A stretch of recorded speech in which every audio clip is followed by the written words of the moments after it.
Surat Ad-Duha terakhirnya kan wa amma bi ni'mati rabbika fahaddits. Adapun dengan nikmat Tuhanmu maka ceritakanlah. Boleh itu. Setelah itu kita baca alhamdulillah gitu. Kita mengucapkan alhamdulillah. Dalam sholat itu nggak apa-apa. Karena di dalam sholat yang dilarang itu adalah berbicara dengan makhluk. Kalau kita berbicara dengan Allah, dengan bentuk doa, dengan bentuk zikir yang tentunya yang sudah ada tuntunannya, itu diperbolehkan. Yang berbicara dengan makhluk itu yang diperbolehkan itu hanya berbicara dengan Nabi. Kita bisa bicara langsung dengan Rasulullah di dalam sholat kita itu boleh. Bahkan kita setiap sholat kita ngobrol loh sama Rasulullah. Coba bayangkan di dalam duduk tahiyat itu kita mengucapkan salam kepada Nabi seakan-akan Nabi itu ada di hadapan kita.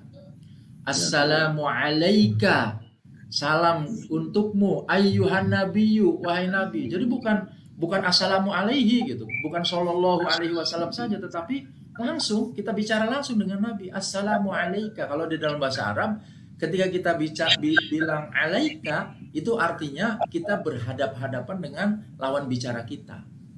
Artinya apa? Artinya kita berbicara langsung. Jadi berbicara langsung kepada manusia di dalam sholat hanya dibolehkan berbicara dengan Nabi. Inilah keistimewaan Rasulullah luar biasa. Sampai wafatnya beliau, kita masih dibolehkan di dalam sholat berbicara dengan beliau. Assalamualaikum ayyuhan nabiyyu warahmatullahi wabarakatuh. Salam untukmu wahai Nabi, rahmat Allah dan keberkahannya juga untukmu. Jadi kawan sekalian, kembali lagi. Jadi ketika kita membaca gitu ya, mentadaburi ayat-ayat itu, maka kita arah larinya ke sana. Kalau saya pribadi, ketika mentadaburi ayat-ayat tauhid itu, bahkan ayat-ayat itu saya mengerucutnya itu kepada tauhid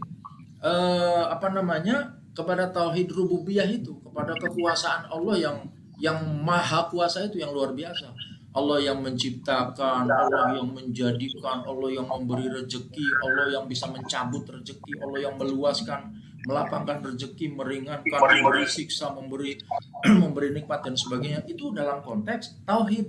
Allah itu satu-satunya yang berkuasa luar biasa. Sehingga kalau kita mentadaburi dengan konteks seperti itu, maka akan timbul rasa tenang kita bahwa coba bayangkan ya, anak kecil ketika ada dalam situasi yang menakutkan, mengkhawatirkan, dia akan cari pegangan kepada ibunya, kepada ayahnya. Begitu ada petir misalnya, anak kecil lari cari ayahnya, cari ibunya, dia peluk ayahnya, ibunya. Kenapa? Karena dia beranggapan bahwa ayahnya itu memiliki kekuasaan, memiliki kekuatan yang melindungi dia. Maka seperti itu halnya kita ketika kita menghadapi kesulitan-kesulitan, menghadapi problema di dalam hidup ini, maka kita cari sandaran yang maha kuat. Dialah Allah Subhanahu wa taala. Makanya bisa dipahami ketika orang-orang yang mu'alaf ya mohon maaf ya, kita ini kan Islamnya kan hampir Islam keturunan semua ini.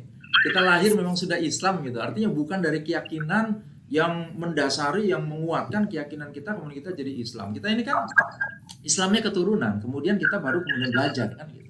Berbeda dengan orang-orang mu'alaf itu, mereka belajar dulu.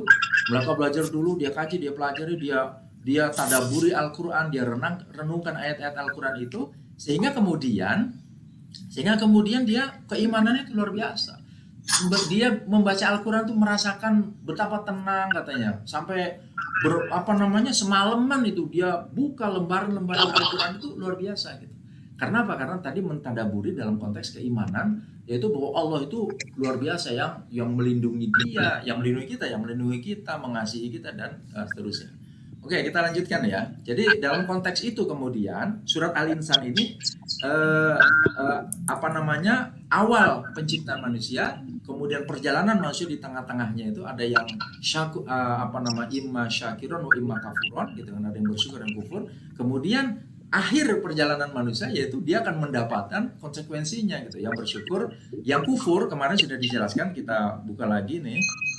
Yang kufur kemarin dijelaskan bahwa orang-orang yang kufur itu nanti akan diberi salasila wa aghlalan wa sa'iro. Nah ini Allah menjelaskan ya balasan untuk orang-orang kafir, orang-orang yang kufur itu, inna a'tadna lil kafirina salasila wa aghlalan wa sa'iro gitu ya.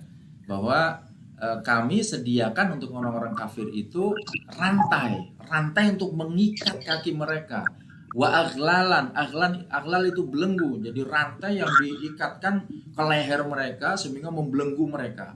Wa sa'iron, sa'ir itu di sini kalau kita baca ya, sa'ir itu artinya panas yang sangat gitu. Artinya apa namanya? Api yang sangat panas gitu. Jadi itulah balasan untuk orang-orang yang kufur. Kemudian